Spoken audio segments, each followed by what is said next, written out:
ಮುಖ್ಯಮಂತ್ರಿ ಸಿದ್ದರಾಮಯ್ಯಗೆ ಮರು ಸರ್ವೆಯ ತಲೆನೋವು ಜಾಸ್ತಿ ಆಗಿದೆ. ದಲಿತ ಸಚಿವರಿಗೆ ಸಂಕಷ್ಟ ತಂದಿದೆ ಜಾತಿ ಗಣತಿಯ ಮರು ಸರ್ವೆ.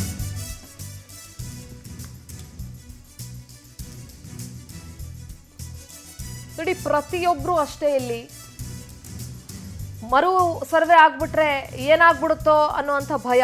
ಸೊ ಇಕ್ಕಟ್ಟಿಗೆ ಸಿಲುಕಿದ್ದಾರೆ ಸಿಎಂ ಸಿದ್ದರಾಮಯ್ಯ ಅವರ ಆಪ್ತ ಸಚಿವರು. ಸದ್ಯಕ್ಕಿರೋ ಜಾತಿ ಗಣತಿ ವರದಿಗೆ ಹೈಕಮಾಂಡ್ ಬ್ರೇಕ್ ಹಾಕಿದೆ. ಸಿಎಂ ನಿರ್ಧಾರದಿಂದ ಹಲವು ಸಚಿವರಲ್ಲಿ ಗೊಂದಲ ಇದೆ. ಅಹಿಂದ ಸಂಘಟನೆಗಳು ಮರು ಸರ್ವೆಗೆ ತೀವ್ರ ವಿರೋಧವನ್ನ ವ್ಯಕ್ತಪಡಿಸ್ತಾ ಇದ್ದಾವೆ.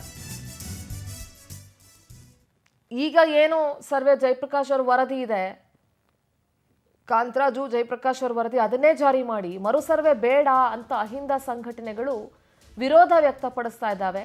ಇದರಿಂದ ಸಿದ್ದರಾಮಯ್ಯ ಅವರ ಆಪ್ತ ಸಚಿವರು ಕೂಡ ಒಂಥರ ಇಕ್ಕಟ್ಟಿಗೆ ಸಿಕ್ಕಾಕೊಂಡಿದ್ದಾರೆ. ದಲಿತ ಸಚಿವರಿಗೆ ಸಂಕಷ್ಟವನ್ನ ತಂದಿದೆ ಜಾತಿ ಗಣತಿಯ ಮರು ಸರ್ವೆ. ಕ್ಯಾಬಿನೆಟ್ನಲ್ಲಿ ಪ್ರಬಲ ಸಮುದಾಯದ ಸಚಿವರ ಪ್ರಭಾವ, ಮರು ಸರ್ವೆಗೆ ಒಪ್ಪಿಗೆ, ದಲಿತ ಸಂಘಟನೆಗಳ ಅಸಮಾಧಾನ. ಸಚಿವರಾದ doctor G Parameshwar, KH Muniyappa, H C Madevappa, Satish Jarkiholi ವಿರುದ್ಧ ಗರಂ. ಕಾಂತರಾಜು ಜಯಪ್ರಕಾಶ್ ವರದಿನೇ ಒಪ್ಕೊಳ್ಳಿ ಅಂತ ಮನವಿ ಮಾಡಿಕೊಂಡಿದ್ದಾರೆ. ಸರ್ಕಾರಕ್ಕೆ ಮನವಿ ಮಾಡಿದ್ದಾರೆ ದಲಿತ ಸಂಘಟನೆಗಳು. ಪ್ರಬಲ ಸಮುದಾಯದ ಒತ್ತಡಕ್ಕೆ ಮಣಿದಿರುವ ಹಿನ್ನೆಲೆ ಹಿಂದುಳಿದ ಸಮುದಾಯಗಳ ಪರ ಸರ್ಕಾರ ಇಲ್ಲ ಅನ್ನುವಂಥ ಸಂದೇಶ. ಇದೊಂಥರ ಬಹಳ ಇಕ್ಕಟ್ಟಿನ ಪರಿಸ್ಥಿತಿ ಇದು.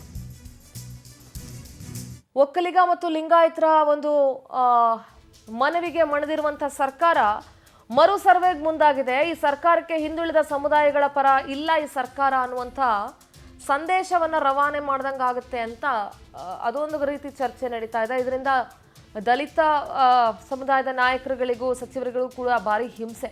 ಸೊ ಏನು ನಿರ್ಧಾರ ತಗೊಳ್ತಾರೆ ಈ ಸಂದರ್ಭದಲ್ಲಿ ಅನ್ನೋದು ಬಹಳ ಇಂಪಾರ್ಟೆಂಟ್ ಆಗುತ್ತೆ. ನಮ್ಮ ಪ್ರತಿನಿಧಿ ಶಶಿಧರ್ ನ್ಯೂಸ್ ಡೆಸ್ಕ್ ಇಂದ ನೇರ ಸಂಪರ್ಕದಲ್ಲಿ ಜಾಯ್ನ್ ಆಗ್ತಾ ಇದ್ದಾರೆ. ಶಶಿಧರ್, ಈ ಜಾತಿ ಜನಗಣತಿಯ ಮರು ಸರ್ವೆ ಸಿದ್ದರಾಮಯ್ಯ ಅವ್ರಿಗೆ ಒಂದ್ ರೀತಿ ಬಿಸಿ ತುಪ್ಪ ಆಗೋಗಿದೆ. ಉಗ್ಳಕ್ಕಾಗ್ತಾ ಇಲ್ಲ, ನುಂಗಕ್ಕಾಗ್ತಿಲ್ಲ ಅಂತ ಹೇಳಿ ಈಗ ಹೊಸ ಸರ್ವೆ ಮಾಡಿಸಿದ್ರೆ ಅಹಿಂದ ವರ್ಗದವರ ವಿರೋಧ, ಮಾಡಿಸ್ಲಿಲ್ಲ ಅಂತಂದ್ರೆ ಪ್ರಬಲ ಸಮುದಾಯಗಳ ವಿರೋಧ. ಹೇಗೆ ಮ್ಯಾನೇಜ್ ಮಾಡ್ಬೋದು ಸಿದ್ದರಾಮಯ್ಯನವರು? ಇದ್ರ ಬಗ್ಗೆ ಏನೆಲ್ಲ ಅಪ್ಡೇಟ್ಸ್ ಇದೆ ಶಶಿಧರ್? ಪ್ರಾರಂಭದಿಂದಲೂ ಕೂಡ ನಮ್ಮ ರಾಜ್ಯವನ್ನು ಆಳ್ವಿಕೆಯನ್ನು ನಡೆಸ್ತಿರುವಂಥದ್ದು ಎರಡು ಸಮುದಾಯ ಅಂತಲೂ ಕೂಡ ನೇರವಾಗಿ ಹೇಳ್ಬೋದು. ಒಂದು ಕಡೆ ಒಕ್ಕಲಿಗ ಸಮುದಾಯ, ಮತ್ತೊಂದು ಕಡೆ ಲಿಂಗಾಯತರು. ಯಾವುದೇ ಪಕ್ಷ ಅಧಿಕಾರಕ್ಕೆ ಬಂದರೂ ಕೂಡ ಅವರೇ ಪ್ರಮುಖವಾದಂಥ ಮಹತ್ವದ ಹುದ್ದೆಗಳನ್ನು ಕೂಡ ಪಡಿತಾರೆ. ಶಾಸಕರು ಕೂಡ ಅಷ್ಟೇ, ಅದೇ ರೀತಿಯಲ್ಲೂ ಕೂಡ ಸಂಸದರು ಕೂಡ ಅಷ್ಟೇ. ಅತಿ ಹೆಚ್ಚಿನ ಸಂಖ್ಯೆಯಲ್ಲಿ ಒಂದು ಕಡೆ ಲಿಂಗಾಯತರು, ಮತ್ತೊಂದು ಕಡೆ ಒಕ್ಕಲಿಗರು, ಇವರೇ ಆಳ್ವಿಕೆಯನ್ನು ಮಾಡ್ತಿದ್ದಾರೆ. ಈ ಕಾರಣದಿಂದಾಗಿ ನಾವು ಹೇಳ್ತಾರೆ, ಒಂದು ಕಡೆ ಒಕ್ಕಲಿಗರು ಹೇಳ್ತಾರೆ, ಒಂದು ಕಡೆ ಏನು ಲಿಂಗಾಯತರು ಕೂಡ ಹೇಳ್ತಾರೆ ನಾವು 1 ಕೋಟಿಗಿಂತಲೂ ಹೆಚ್ಚಿನ ಜನಸಂಖ್ಯೆ ಇದ್ದೀವಿ ಅಂತ ಹೇಳ್ತಿದ್ರೆ, ಇದೇ ಕಾರಣದಿಂದಾಗಿ ರಾಜಕೀಯವಾಗಿ ಆಯಕಟ್ಟಿನ ಜಾಗದಲ್ಲಿ ಸಾಕಷ್ಟು ಜನಸಂಖ್ಯೆಯನ್ನು ಹೊಂದಿದ್ದೇವೆ ಅಂತ ಹೇಳ್ಬಿಟ್ಟು ಸಾಕಷ್ಟು MLA ಕ್ಷೇತ್ರಗಳನ್ನ ಅವರು ಹಿಡಿತದಲ್ಲಿ ಇಟ್ಕೊಂಡಿದ್ದಾರೆ.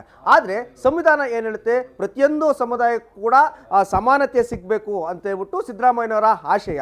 ಈ ಕಾರಣದಿಂದಾಗಿ ಸಿದ್ದರಾಮಯ್ಯನವರು 2013ರಿಂದ 2018ರ ಕಾಲದಲ್ಲಿ ಅವರೇನು ಮುಖ್ಯಮಂತ್ರಿಗಳಿದ್ರು, ಆ ಒಂದು ಸಂದರ್ಭದಲ್ಲಿ ಒಂದು ಜಾತಿ ಜನಗಣತಿಯನ್ನು ಮಾಡಿದ್ರು. ಯಾವ ಕಾರಣದಿಂದಾಗಿ ಅಂತಂದರೆ, ಯಾರೆಲ್ಲ ಶೋಷಣೆಗೆ ಒಳಗಾಗಿದ್ದಾರೆ, ಆರ್ಥಿಕವಾಗಿ, ಶೈಕ್ಷಣಿಕವಾಗಿ, ರಾಜಕೀಯವಾಗಿ ಯಾವೆಲ್ಲ ಸಮುದಾಯಗಳು ತಳಮಟ್ಟದಲ್ಲಿದ್ದಾವೆ, ಹಿಂದುಳಿದಿದ್ದಾವೆ, ಇಂಥ ಸಮುದಾಯಗಳನ್ನು ಸರ್ವೆ ಮಾಡಿ ಅದರ ಆಧಾರದ ಮೇಲೆ ಶೈಕ್ಷಣಿಕವಾಗಿ, ಆರ್ಥಿಕವಾಗಿ, ಸಾಮಾಜಿಕವಾಗಿ ಅವರನ್ನು ಕೂಡ ಸದೃಢಗೊಳಿಸೋಣ, ಅವ್ರಿಗೂ ಕೂಡ ಒಂದಷ್ಟು ಮೀಸಲಾತಿಯನ್ನು ಕೊಡೋಣ, ಆ ಸಮಾನತೆಯನ್ನು ಕೊಡೋಣ ರಾಜಕೀಯದಲ್ಲಿ ಅಂತ ಹೇಳ್ಬಿಟ್ಟು ಒಂದು ಸರ್ವೆಯನ್ನು ಮಾಡಿ ಒಂದು ವರದಿಯನ್ನು ಕೂಡ ತಯಾರಿ ನಡೆಸಿದರು. ಈ ಒಂದು ವರದಿ ಸರ್ಕಾರಕ್ಕೆ ಸಲ್ಲಿಕೆ ಕೂಡ ಆಗಿತ್ತು. ಅದಕ್ಕೆ ಏನು ಒಂದು ಆಯೋಗ ಕೂಡ ರಚನೆಯನ್ನು ಮಾಡಲಾಗಿತ್ತು. ಆದರೆ ಯಾವಾಗ ವರದಿ ಸಲ್ಲಿಕೆ ಆಯಿತು, ಅದನ್ನ ಅಕ್ಸೆಪ್ಟ್ ಮಾಡ್ಕೊಳ್ಳುವಂಥ ಸಂದರ್ಭದಲ್ಲಿ ಆ ಪ್ರಭಾವಿ ಸಮುದಾಯಗಳಂತ ಹೇಳ್ಕೊಂಡಿರುವಂಥ ಒಕ್ಕಲಿಗ ಸಮುದಾಯ ಮತ್ತು ಅದೇ ರೀತಿಯಲ್ಲೂ ಕೂಡ ಲಿಂಗಾಯತ ಸಮುದಾಯ ಸಾಕಷ್ಟು ಆಕ್ರೋಶವನ್ನು ಕೂಡ ವ್ಯಕ್ತಪಡಿಸಿದ್ರು. ಆ ಒಂದು ವರದಿಯನ್ನು ಅಕ್ಸೆಪ್ಟ್ ಮಾಡುವಂತಿಲ್ಲ ಅಂತ ಹೇಳಿದ್ರು. ಯಾಕೆ ಅಂತಂದರೆ, ಆ ಒಂದು ವರದಿಯಲ್ಲಿ SC ST ಜನಾಂಗ ಅತಿ ಹೆಚ್ಚಿನ ಸಂಖ್ಯೆಯಲ್ಲಿದ್ದಾರೆ ಅಂತ ಬಂದಿತ್ತು.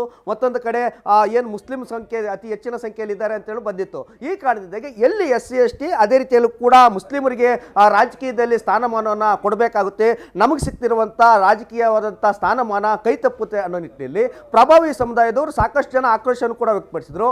ಆದರೆ ಇದಕ್ಕೆ ವರದಿಯನ್ನು ಅಕ್ಸೆಪ್ಟ್ ಮಾಡಲೇಬೇಕಂತ ಹೇಳ್ಬಿಟ್ಟು CM ಬಣದವರಾಗಿರುವಂಥ ಎಚ್ ಸಿ ಮಾದೇವಪ್ಪ ಆಗಿರ್ಬೋದು, ಅದೇ ರೀತಿಯಲ್ಲೂ ಕೂಡ ಮಾಜಿ ಸಚಿವಂತ ಎಚ್ ಆಂಜನೇಯ ಆಗಿರ್ಬೋದು, ಮತ್ತು KH ಮುನಿಯಪ್ಪ ಆಗಿರ್ಬೋದು, ಅದೇ ರೀತಿಯಲ್ಲೂ ಕೂಡ ಸತೀಶ್ ಜಾರಕಿಹೊಳಿ ಇವರೆಲ್ಲರೂ ಕೂಡ ಏನು ಹೇಳ್ತಿದ್ದಾರೆ ಅಂದರೆ ಆ ವರದಿಯನ್ನು ಕಾಂತರಾಜು ವರದಿಯನ್ನು ಅಕ್ಸೆಪ್ಟ್ ಮಾಡಿ ರಾಜಕೀಯವಾಗಿ ಎಲ್ಲರೂ ಕೂಡ ಆದ್ಯತೆಯನ್ನು ಕೊಡಿ ಅಂತ ಒಂದು ಬಣ ಆದರೆ ಮತ್ತೊಂದು ಬಣ ಯಾವುದೇ ಕಾರಣಕ್ಕೂ ಕೂಡ ಆ ವರದಿಯನ್ನು ಅಕ್ಸೆಪ್ಟ್ ಮಾಡೋದು ಬೇಡ, ಯಾವುದೇ ಕಾರಣಕ್ಕೂ ಅದನ್ನು ಒಪ್ಪಿಗೆ ಕೊಡಲೇಬಾರ್ದು ಅಂತ ಕೂಡ ಹೇಳ್ತಿದ್ದಾರೆ.